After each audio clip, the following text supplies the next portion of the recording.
Ape Escape is one of those strange series regarding how Sony treats it, despite it being a first-party IP. For a while, there were a slew of Ape Escape games and spin-off games being released on multiple PlayStation consoles, only for them to become completely absent from future PlayStation consoles after Ape Escape Move in 2011 bombed. Granted, many of those entries were never localized outside of Japan, but they were still made and wished for by many fans of the series around the world, and even imported and played by them as well. Strange thing though definitely comes from the fact that even though Ape Escape 1 was successful, Ape Escape 2 was given the same sort of doubt when it was being localized in the United States, as Sony Computer Entertainment North America did not localize Ape Escape 2 for North American regions. It was localized by Sony Computer Entertainment Europe and by Sony Computer Entertainment Japan itself, but the North American localizers for Ape Escape 2 would be Ubisoft of all people in a 2-game deal released in part thanks to Ubisoft in 2003. Ape Escape 2 would be the first ever Ape Escape game I personally played.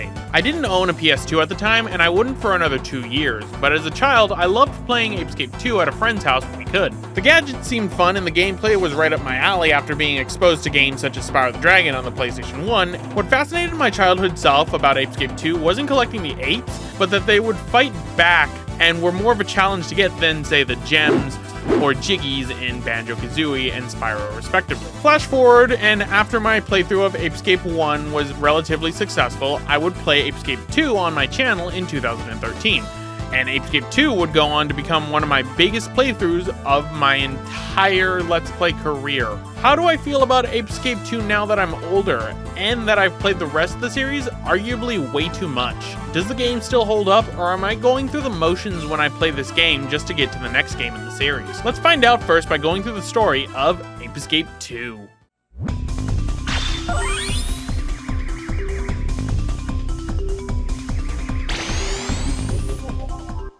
Ape Escape 2's story begins with this game's protagonist, Jimmy, sending new pants to the monkey park after being asked by the professor to do so while the professor goes out on vacation. After an explosion in the lab, Natalie comes in to check on Jimmy and scolds him for overloading the teleportation machine that was used to send stuff to Monkey Park. Upon looking at the live feed of Monkey Park, it becomes instantly clear that all the apes were not just sent the pants, but also the defective peak point helmets that were mass-produced by Spectre in the previous game. To make matters worse, one of the apes who received the helmet was Spectre himself. Instantly controlling all of the apes once more, Spectre begins a whole new plan for world domination, using the apes to cause mischief all over the world. And after giving 5 apes special Vita-Z bananas, Spectre ends up growing his ranks with a newly formed task force known as the Freaky Monkey 5, who assists Spectre in his plans to create a lazy cannon known as the Lethargy Laser, to fire at Earth so that humans would become too tired and lazy to stop him from taking over. Tasked now with capturing the apes that he inadvertently gave the helmets to, Jimmy travels around the world to snag all those pesky apes, thwart the Freaky Monkey 5, and put an end to Spectre's new plans. So, with this story, we're gone with the straightforwardness of monkeys going through time and changing history. And as a result, we lose a lot of the locales that the time travel plot allowed us to go into. Instead, replace it with places around the world being modified by the apes. The introduction of the Freaky Monkey 5 gives more combatants for Spectre, and more importantly, more bosses for the game. And they're presented fairly well, each with their own personality and quirks, except for Monkey Yellow. Another big player in the story this time, though, also revolves around Jimmy's sidekick and friend, Pippichi, a monkey with a special peak point helmet that makes him docile rather than aggressive, while also making him intelligent. He's unable to speak, but he will help the player out throughout the game with different hints that he can give, a quick little boost if you're about to fall off a cliff, and even possibly giving health at times. So Ape Escape 2 leaves a lot in the story department that really you would think would have more relevance, but it gets completely forgotten within its own story. First off, why did the professor keep all those bad peak point helmets from the first game and not dispose of them? 2, what exactly are Vita-Z bananas, as they cause not only the Freaky Monkey 5 to come into existence, but also apparently have the ability for them to grow giant as seen with Monkey Yellow? Why is Pippichi's data in his helmet crucial to making the Lethargy Laser work in the first place? All of those questions never get answered. Heck, the existence of Vita-Z bananas and even the appearances of Pippichi are never brought up or shown in later Ape Escape games again either.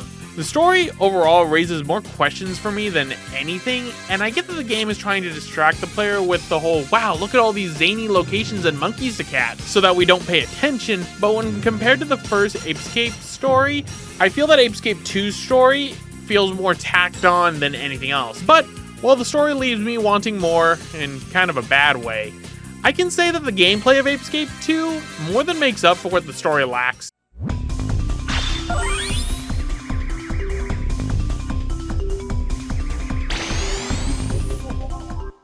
Ape Escape 2 does for the gameplay department what any good mainline sequel should do: take the original game's mechanics and fine-tune them to make them better than ever. Ape Escape 2 takes the gadgets from the first game and brings them back into the second installment, while also adding 3 new gadgets into the mix. Utilizing the second analog stick of the DualShock 2, the player can easily control all the gadgets in Ape Escape 2 while using the left analog stick to move around. The gadgets range from a simple stun club and net to capture the monkeys, to the returning Skyflyer and Slingshot for more vertical puzzles, to gadgets such as the water cannon for water puzzles and a powerful electrical magnet for sticking to walls, blocks, and even removing weapons from the monkeys themselves to make them easier to catch. Not all the gadgets are a hit though.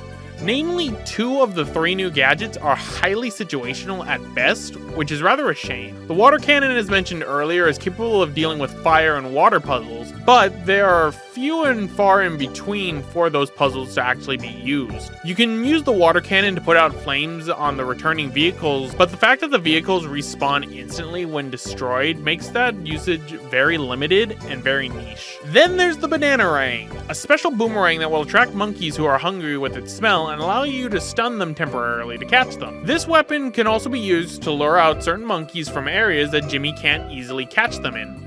The problem with the Bananarang, though, is that it's even more situational than the water cannon, and taking it out feels like a chore more than an upgrade. The electromagnet, while slow on its windup, has grown on me though, especially since my fans told me that it can remove monkeys' weapons, which is a great plus to it, and not only is used for mobility, but for more safety as well. Overall, the gadgets are very serviceable, just like the first game, and while most of the new additions are lacking, they still work, which is the important part. Changes have also been made to the collectible coins within the Ape Escape series as of Ape Escape 2 as well. Gone are the Spectre coins that unlock minigames and chips that would grant you an extra life upon collecting 100 of them within a stage. Instead, the latest currency added into Ape Escape 2, and a currency that would remain in every subsequent mainline Ape Escape game afterwards, are Gacha coins. Gacha coins come in 3 different forms: yellowish single coins, silver star 5 coins, and gold star 10 coins. You can hold up to 999 of them, and they are everywhere, in destructible environmental pieces and within enemies. And luckily, a nice feature that the game added in to help you get more gacha coins is that every 5 you end up collecting will turn gacha coins into the next tier.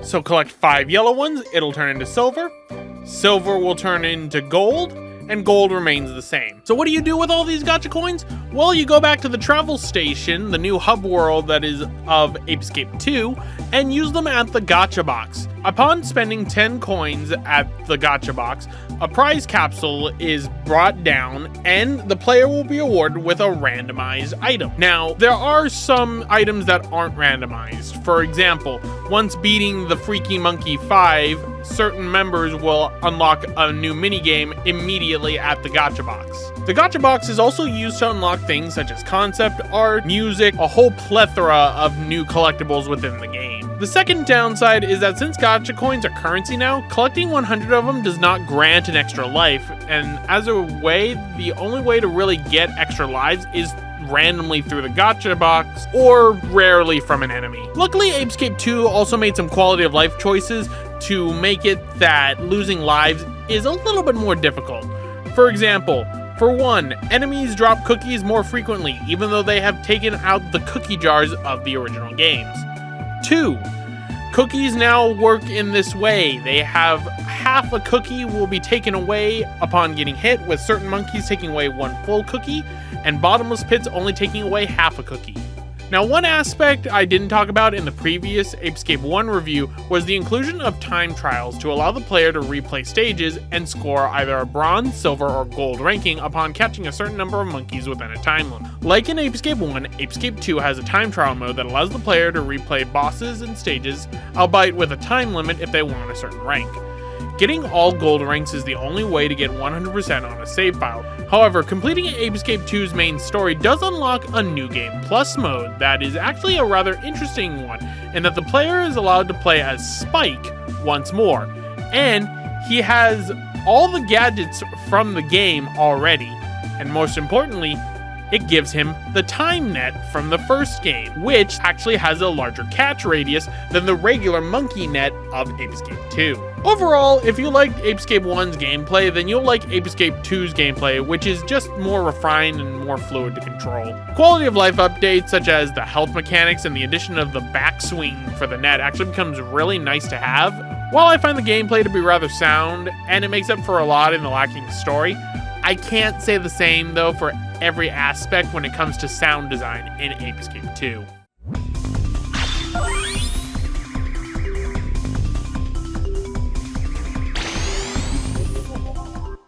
Sound design in a game is something that is highly important to me. While gameplay can be fun, I personally can't play a game mute without any sound effects or music to help get me immersed in the game as well. Ape Escape 2's sound design, when compared to the first game, leaves me wanting more than what the final product showed us. To begin with, Ape Escape 2 has probably my second least favorite soundtrack out of this series in general. Many of the tracks to me are just not as memorable as the ones from the first, nor are they as memorable as the ones in later Ape Escape games such as Ape Escape 3, Pumped and Primed, and Big Mission. Usual series composer Soichi Terada was not brought on for the music of Ape Escape 2, which instead, the composer Koji Hayama was brought in to do the entire soundtrack. Koji Hayama would also go on later to compose tracks for Super Smash Bros. Brawl and Super Smash Bros. For Wii U and 3DS. Most notably, the theme for Zero 2 and Brawl was composed by Koji Hayama. While the soundtrack goes with the levels, I feel as though it's trying to be zany to go with the zany story with the different sound effects going off, and as such, only a few tracks are really memorable to me when listening to the soundtrack as a whole. And with that, all of the main soundtracks in the game, barring the Freaky Monkey 5 theme, the battle against the Ultra Goliath armor, are there. I don't pay attention and I just go through the motions when I'm playing those levels when hearing that. Unlike games in the past for Ape Escape 1, where I loved Krabby Beach, I loved the Coral Cave, I love Welcome for Spectre's Castle, I loved Galaxy Monkey, Peak Point Matrix, I loved all of those tracks and they're highly memorable. So much so that Soichi Terada would go on to remix them in games such as Ape Escape 3, Pumped and Prime, and Big Mission. But that's not the only aspect of the game that's kind of iffy on me for sound design. Because when it comes to the voice acting, this is something that has been more divisive over time than normal. See, Ape Escape has a habit of not retaining the voice actors from previous games outside of the Japanese releases, and this results in characters sounding very different between games. For example, if you were like me and grew up in the early 2000s watching Pokemon, then you know Ape Escape 2's North American dub is basically the old 4Kids dub of Pokemon, with Veronica Taylor voicing Jimmy and Rachel Lillis for Natalie. In the European version of the game, voice talents such as David Holt and Richard Pierce would appear for multiple characters within the game. While the North American version has more voice acting and more voice actors, the UK version has less voice actors but has a more consistent tone throughout, even though I'm not personally a fan of the UK dub. Voice acting for Ape Escape 2 is slightly better than that of Ape Escape 1's voice acting, but after playing both the North American and European versions of the game, I definitely prefer the North American more than the European one. That's just my personal preference, but it's probably because of my bias, and I know that I've heard people from PAL regions on my channel saying how they prefer the PAL dub over the North American dub because they grew up with the actors more. And that's kind of the similar case for me because I grew up more with the early Pokemon dub. But when combined together, the music and voice acting leave a decent experience for Ape Escape 2, but still leave more desired for the writing of the game for me when it comes to the vocal performance and the music being played during said vocal performance.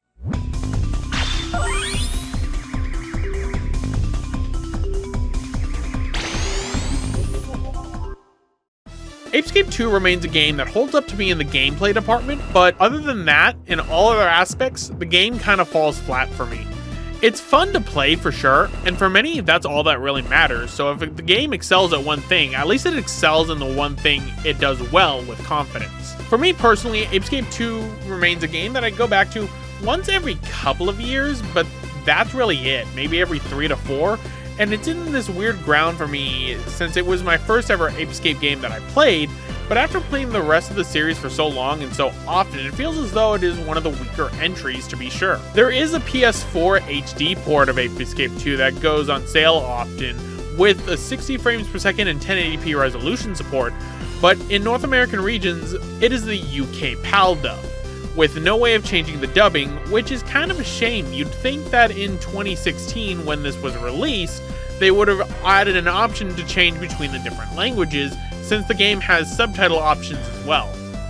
There have been no patches or updates to this version of Ape Escape 2 besides addition of trophies to the game in general, and the game runs at a consistent frame rate with no dips really happening, but your PS4 may sound like a jet turbine, but that's a given with a PS4. If you don't mind the UK dub, then all means grab the PS4 version in North America and try it out for yourself. And if not, track down a PS2 original. For my introduction to the Ape Escape series, Ape Escape 2 plays it safe as a sequel, but for me personally leaves a lot more to be desired. While I enjoyed it a lot as a kid, I think it was more the memories of me playing with my friend than me being actually able to play through Ape Escape 2 over and over again.